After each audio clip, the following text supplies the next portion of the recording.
The greatest happiness of the greatest number is the foundation of morals and legislation.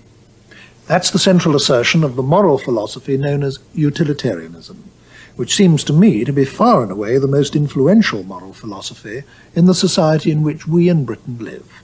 Whenever people professionally involved in politics or the civil service or any other field of public administration get together to discuss what to actually do, many, if not most, of the unspoken assumptions underlying the discussion are those of a rough and ready, often unthought-out utilitarianism.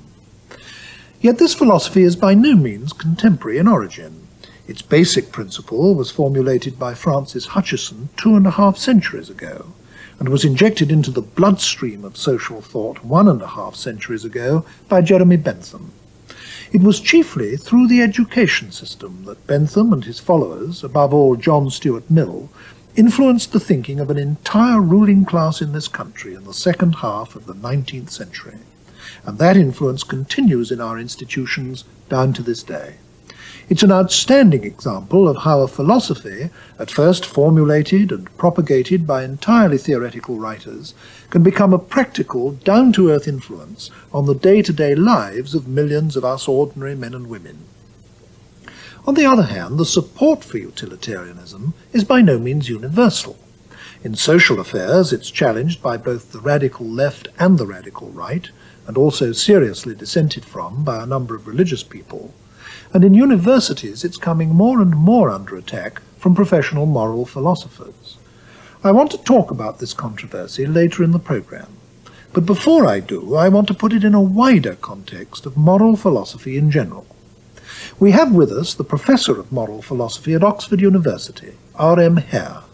Professor Hare has published 2 books so far and a large number of articles.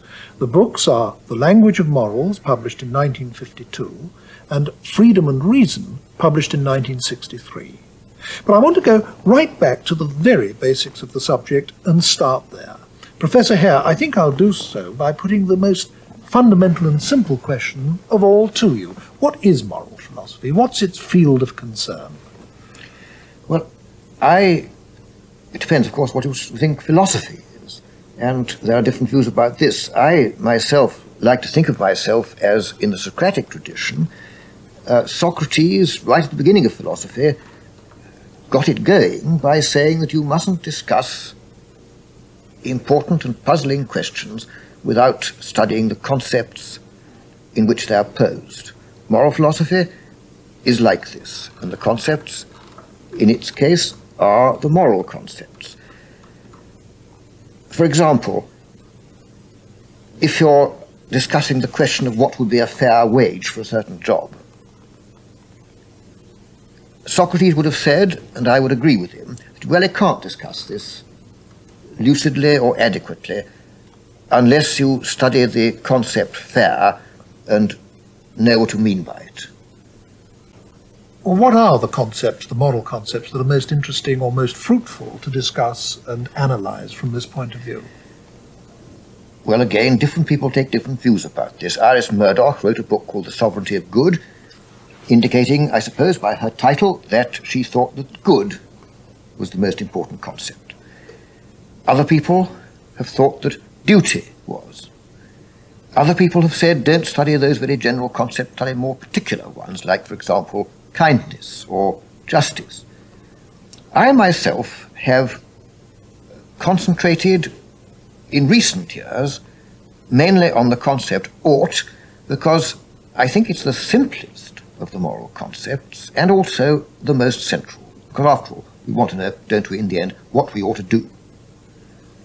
You've characterized the subject of moral philosophy entirely in terms of the analysis of moral concepts. But what about theories? What about models? Or what about the presuppositions of our actions or decisions or choices? The analysis of all these things, is a philosophical activity, and surely it's a very important one. Yes, I think that is important, but I think more important than any of those things is the study of arguments. And of course, you study arguments by studying concepts, because by studying the concepts, you discover their logical properties, and therefore what arguments containing them are good ones and what are bad ones.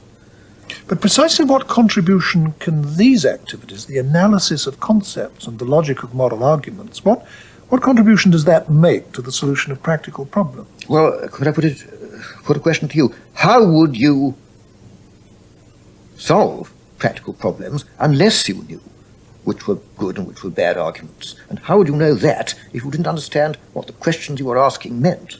Well, I'm not going to make the mistake of answering your questions, because it's your answers to my questions that I think the viewers are interested in. But one thing I had in mind when I put that question to you was this. You're an analytic philosopher. You are a philosopher, as you yourself have just said, in the tradition of Socrates. You see your function primarily in terms of the elucidation of concepts. Now, there are other kinds of philosophers. There are people like Marxists or utilitarians, for that matter. And they don't see philosophy in the same way as you do, and they don't regard themselves as involved in the analysis of concepts. Now, they're very confident that their different philosophical approach does make a practical difference. And I would say in the case of Marxists and utilitarians, it obviously does indeed make a practical difference, and one can see for oneself that it does. Now, what comparable practical difference does your approach make? Well, I think, in fact, I am a utilitarian in the tradition of John Stuart Mill, who perhaps was one of the best logicians we've had and one of the most aware of the need of studying concepts. The Marxists, too, I think, are utilitarians of a very different sort. Perhaps they don't see the necessity of studying concepts, and as a result don't see the necessity of studying arguments to see whether they're good or bad ones. They just trot them out and hope you'll accept them. I mean, do you regard the intellectual level of the moral philosophy being produced by Marxists as being, in consequence, low? Well, its intellectual level is high in its own way. I mean, I'm not saying that very big contributions haven't been made to our understanding of society by these people. I would think that Marx's contributions to, if you like, sociology and perhaps economics even, are very great, but as a contribution to philosophy, he hasn't really got the idea of what the philosopher has to do in order to give his own peculiar assistance in these questions. Well, aren't philosophers nowadays, like the Marxists and the utilitarians of yesterday, turning, in fact, much more away from just the elucidation of concepts and towards direct consideration of moral dilemmas? Well, it's the from and the towards which I think is wrong there, because this is what the philosopher is supposed to be doing. Suppose you rang up your plumber and said to him, I've got a leak in my house, come along at once, drop everything, drop all your tools, come along, just mend the leak. And he came along, suppose at the same time he forgot all he ever knew about plumbing and just got on mending the leak without any tools. Well, he'd be no better able to mend the leak than I was. And that's what people are like who say that philosophers should turn away from the analysis of concepts and start dealing with practical issues. I deal with practical issues quite a lot in my recent writings, but I do it by applying philosophical methods. In other words, you're saying that the professional tools of the philosopher are conceptual analysis, that's right, and logical analysis, yes. And if he doesn't apply those to a higher degree than other people, then he's making no special contribution. Yes, he'll be no better at it, probably worse than a great many politicians and journalists. We've been talking about Marxism, and quite apart from Marxism, there's always, I mean, since Plato, there's been thought to be a special connection between moral philosophy and political philosophy. Yes. But in recent years, it seemed to me at least that connection's been wearing pretty thin. Would you make any comment on that? Well, it doesn't seem to me that it's so. There have, after all, been a great many books on this borderline, some of them very good ones, some of them monographs by one person, some of them collections of articles, like, for example, the Laslett and Runciman series, or Ted Hondrich's recent collection. There are several new magazines. One in particular, I think, is a very good one, Philosophy and Public Affairs, which exist for the philosophical contributions to practical issues. If you look at the scene at Oxford, there is a paper in the final examinations in Oxford called Theory of Politics, and it's set by the political theorists, it's marked by them and by the philosophers. Our marks correspond to a very great extent. I've not seen anything while I've been examining that paper in the last 3 years, which has led me to suppose that there's a great gap between the subjects. And this may be because in Oxford, as I think elsewhere, a great many of the people teaching political theory have been trained as philosophers, and I'm sure do their political theory better because of that. What I have become aware of in very recent years, I mean just the last 2 or 3 years especially, is that especially some among the younger generation of philosophers are turning their attention to social questions which are not narrowly political. For example, economic problems, or even problems in population policy. You actually have philosophers discussing population policy questions. Now this seems to me to be something quite new. I don't know how new it is. It certainly is happening now. And I mean, in your own college of All Souls, there's a very able philosopher, Derek Parfit, who is doing work on population policy with some of his colleagues elsewhere in Oxford, which I think is more important than anything else I know on this subject. And it's a really philosophical contribution to it. My own hobby has been environmental planning, and I've been engaged in that fairly actively since before I became a philosopher. And I honestly think that being a philosopher has helped with that kind of study. I don't do it so much now, and the reason perhaps is interesting. It's because environmental planning, particularly transport planning, which I've been interested in, has now got much more technical than it was, and that means that people who are amateurs, as I am, can't really do much in it now that's worthwhile. I used to contribute articles to the technical periodicals. I don't any longer because I wouldn't dare, because it's all very mathematical and difficult. I think that's a paradigm of what happens to the philosopher. If I wished to specialize in that subject, I would have to stop doing philosophy. When you come to these very hard, concrete, specific social questions like this, would you still deny that other kinds of philosopher, like the Marxist or the existentialist, can make as big a contribution as you can? Well, they have more to say in the sense that they say more words. Their books are longer, usually, not always. But although I think there are some very good philosophers in these schools, I think the commoner sort do little but blow up balloons of different sizes, shapes and colours, full of nothing but their own breath, which float here from over the Channel or from over the Atlantic. And it's very hard to tell what's in them. You can, I think, if you have a great deal of leisure and patience and a sharp needle, I think you can prick these balloons. What's in them is very intoxicating sometimes even inflammatory. But when it's all over, has anything been done for the practical questions? In other words, what you're saying is that these rival philosophical approaches tend to be very rhetorical, very wordy, lacking in logical rigour, would That's you right. say? It's rhetoric. It's rhetoric. Sometimes very good. Really And of course, has stirred up people. No, it's important historically because these people have affected history, perhaps in a way that unfortunately we analytical philosophers haven't yet. Though, as you said at the beginning, Mill did, and he was an analytical philosopher. But they have affected history by their rhetoric, going right back to Hegel and people like that. They've affected history enormously by their, for the worse, I think, but they have. Perhaps it's a pity for analytic philosophy that it doesn't have this ability to excite masses of people. I think that's it's a pity. Inherent in the nature of the subject. I'm afraid it is, because in order to learn the lessons that analytical philosophy is able to teach, you've got to abjure rhetoric. You've got to think, and that's much more difficult and much more disagreeable. As Whitehead, I think it was, said, we'll do almost anything rather than think. We'll go to any lengths to avoid thinking. And the recent history of the intellectual world has illustrated that very well, I think.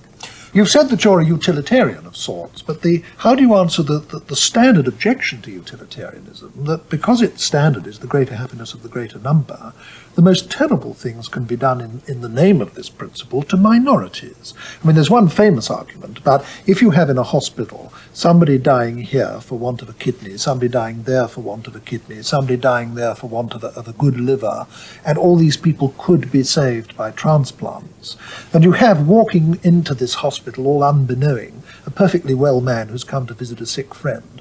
The rational thing on utilitarian principles would be to seize the well man, dismember him, distribute his organs among the others, because that way only one man would die and 3 would live. If you didn't do that, 3 men would die and 1 would live. Well, philosophers are always producing beautiful examples like this, but moral principles have to be devised for the actual world. And what the utilitarian will say, I think, to this kind of example is the principles we ought to have in the world, and this applies to all kinds of utilitarians, not just to rule utilitarians as they're called, but also to act utilitarians. The principles we ought to have are the ones which will produce the best results in the actual world. Now, the actual world isn't like your case. In the actual world, you could think of buckets of reasons why it would be a bad thing to do that.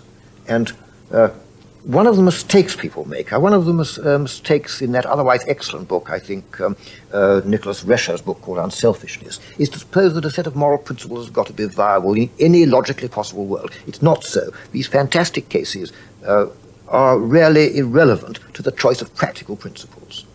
You were talking a moment ago about some of the very specific kinds of problem, kinds of question that you've been concerned with as a moral philosopher.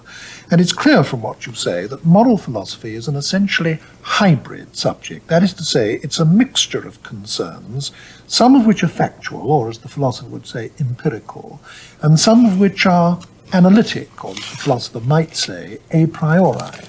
Now, is it different? I mean, is this so? And if it is so, is it different from other kinds of philosophy in that respect? Well, there are these two things, and what you say puts me in mind of Kant's famous question at the beginning of the groundwork. Yeah, we discussed this earlier, and you brought the quotation with you. Have you got it here to hand? Yes, shall I read it? Yes, read it. It's a very nice piece of academic spleen on Kant's part, which he didn't usually indulge in, but it's in his preface. He said, "Would it not be better for the whole of this learned industry if those accustomed to purvey, in accordance with the public taste, a mixture of the empirical and the rational, in various proportions unknown even to themselves, the self-styled creative thinkers, as opposed to the hair-splitters who attend to the purely rational part, were to be warned against carrying on at once 2 jobs very different in their technique, each perhaps requiring a special talent, and the combination of both in one person producing mere bunglers." It's a marvellous quote. Do you actually agree with it?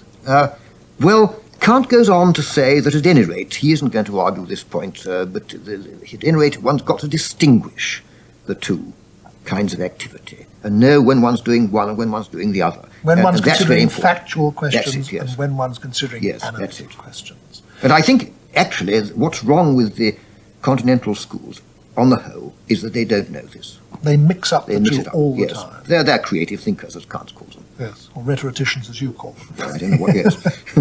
Can we now make a hard approach, so to speak, to what philosophers are actually doing now and have been doing in recent years in the field of moral philosophy? Yes. Can you say anything about what the predominant concerns among you and your colleagues have been in recent years?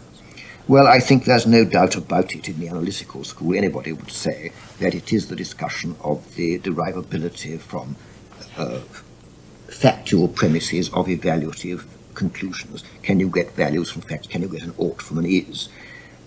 This is not true merely of the analytic school, actually. It's been happening everywhere. It's been happening between the existentialists and their opponents, although I think their discussion of the question has been much less clear and much less fruitful.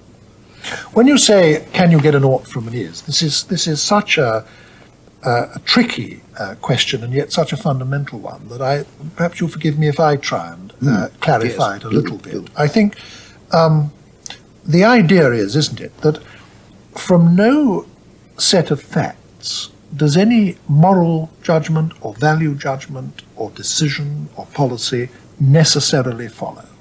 That facts and values are literally independent of each other. And also, just as decisions are independent of facts, so facts are independent of what we might wish. Mm-hmm. And this idea is central to the science and indeed the whole intellectual culture of Western civilization. but it is disputed by some people, isn't it? Yes, I think yes, yes. perhaps I'd better give an example.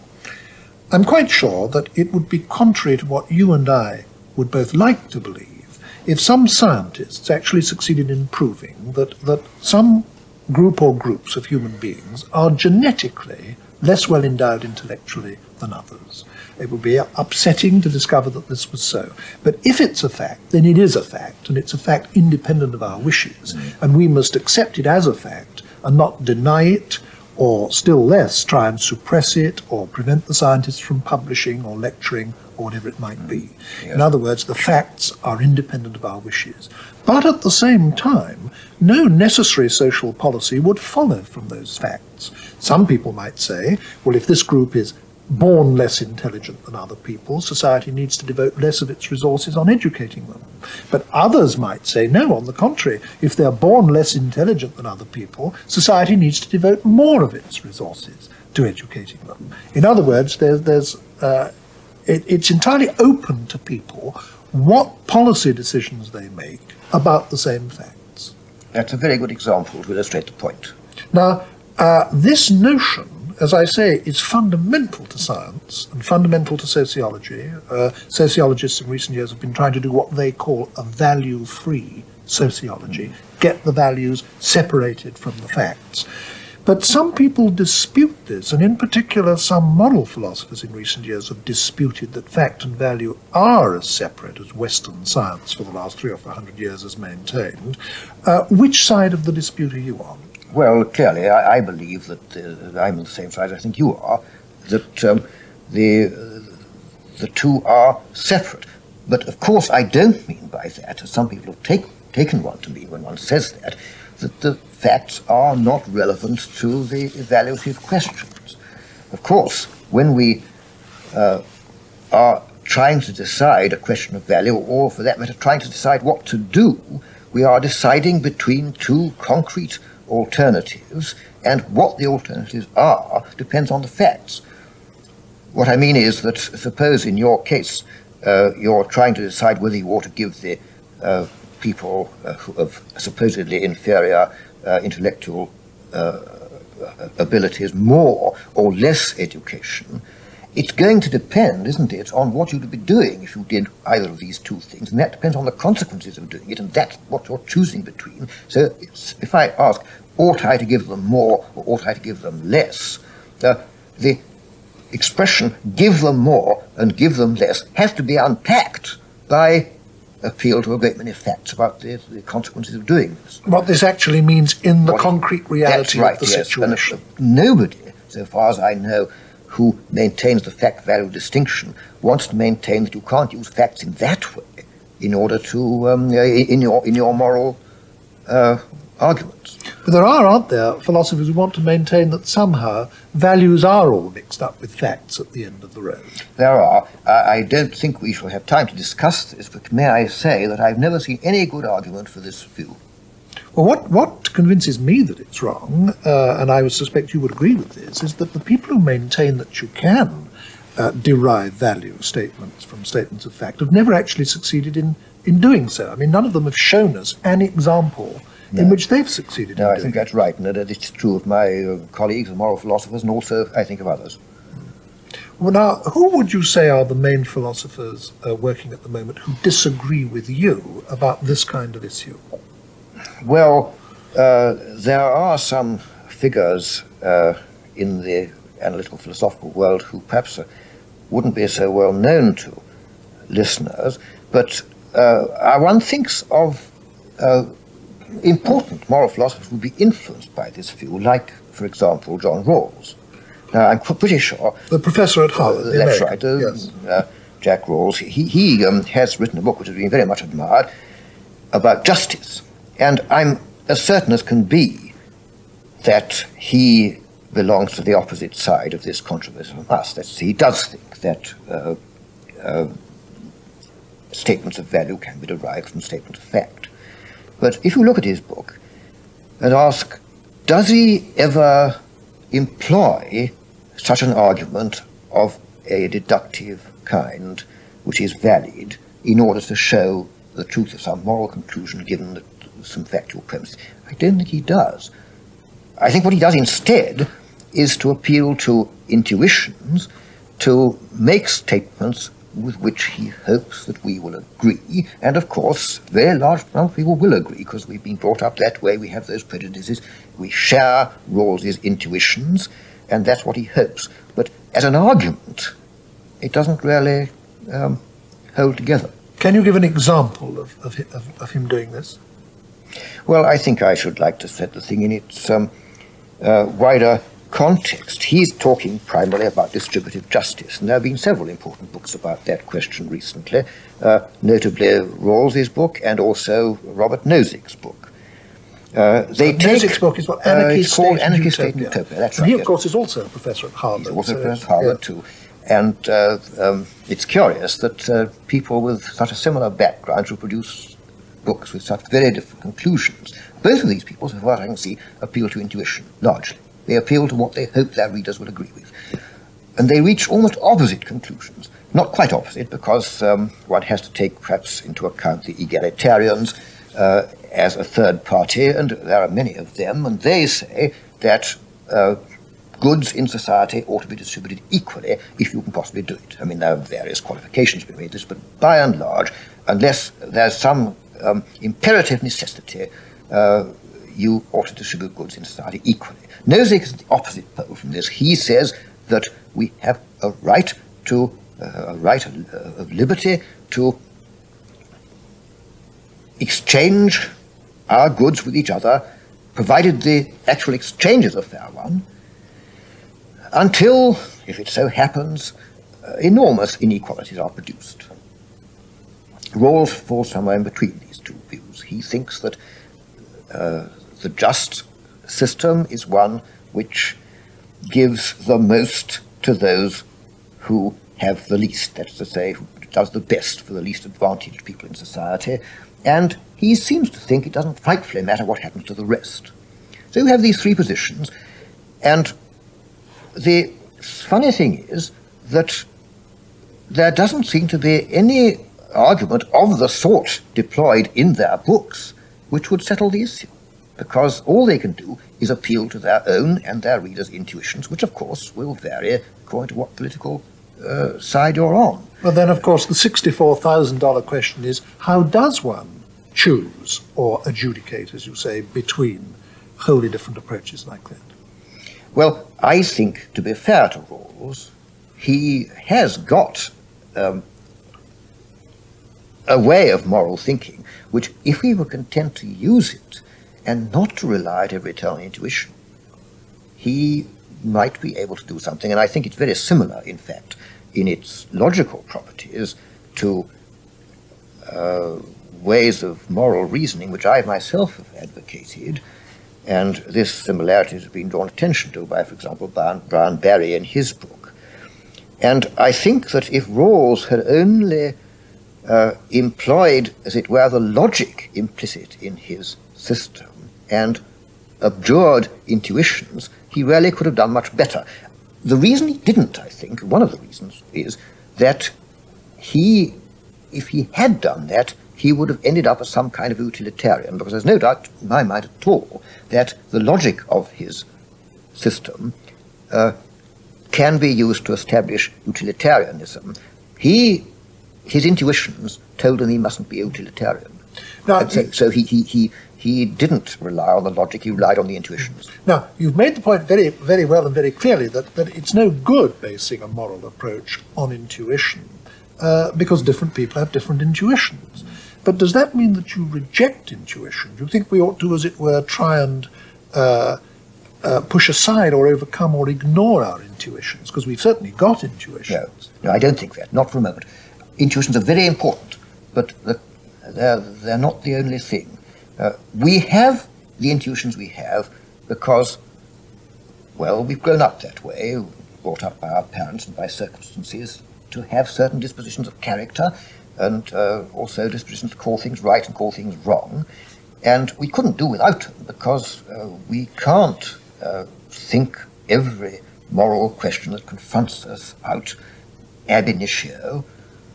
and it would be dangerous if we did, because we'd nearly always cook it up so as to get conclusions palatable to ourselves, in many cases. So we can't avoid relying upon these inbuilt dispositions of character which are called intuitions. But it's fatal to think we can rely upon them and nothing else, because they conflict.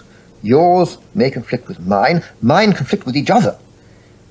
And suppose my intuitions conflict with the intuitions of my children, say, or suppose they haven't got any. Suppose I ask myself, what should I be trying to teach my children about how to behave in this world? Or suppose we're quarreling, my children and I, about whether it is so important as I think it is to abjure sex outside marriage.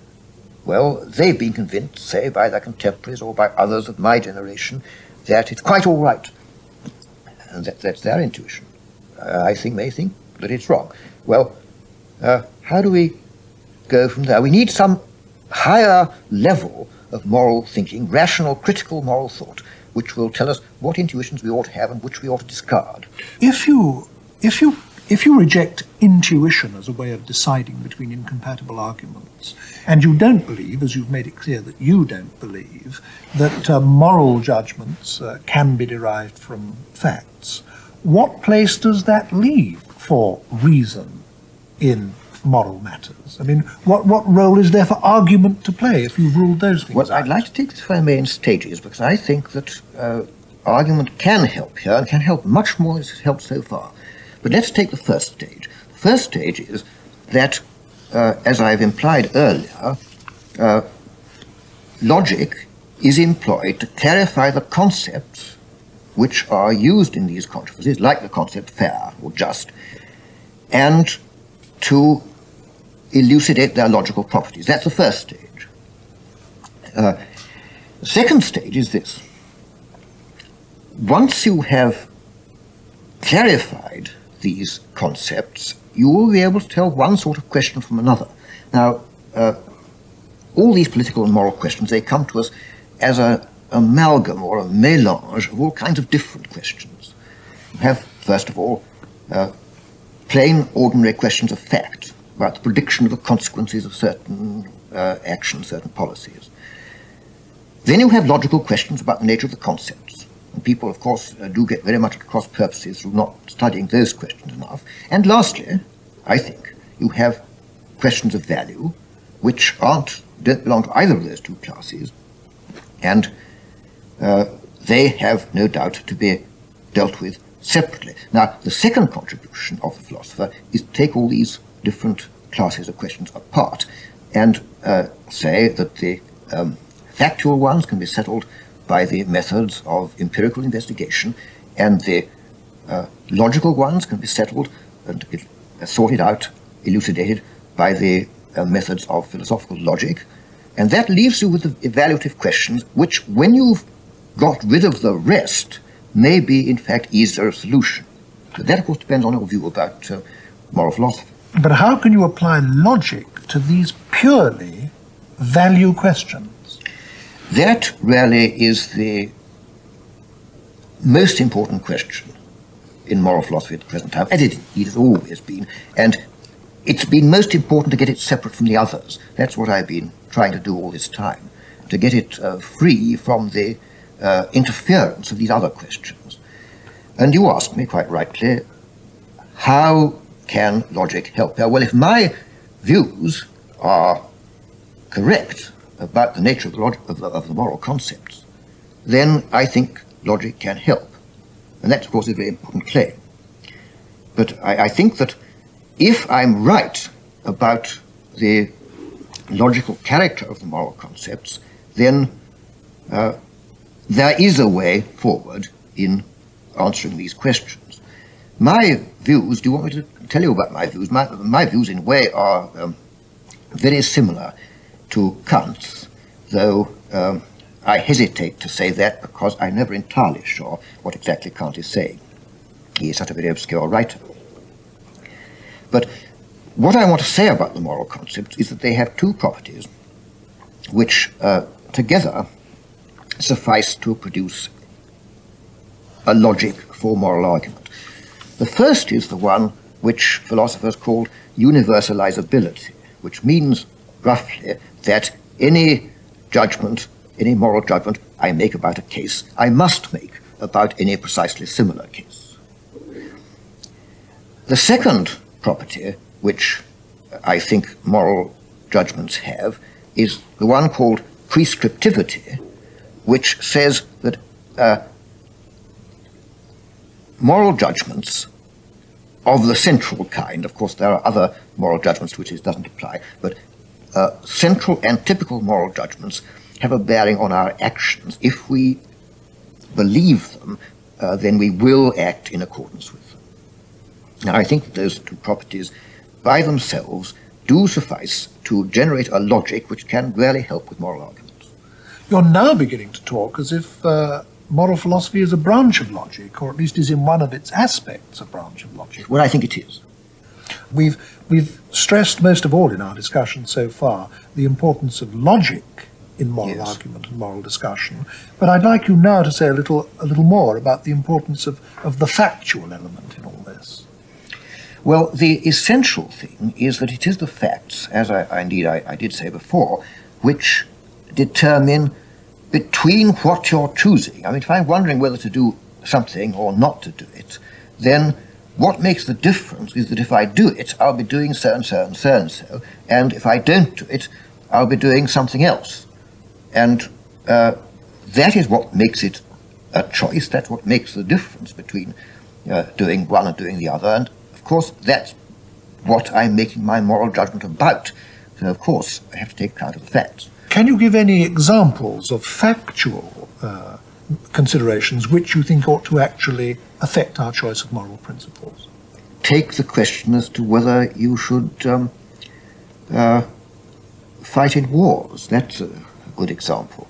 Well, a good example, a very obvious example. Now, it's obviously one of the reasons against fighting in wars, one of the arguments in favor of pacifism, which actually I don't hold, but one of the arguments in favor of pacifism is what it's like for people to have to suffer from the consequences of war. I mean, one of the reasons against, for example, the Americans engaging in the Vietnam War was the extreme, appalling sufferings which happened as a result of that war.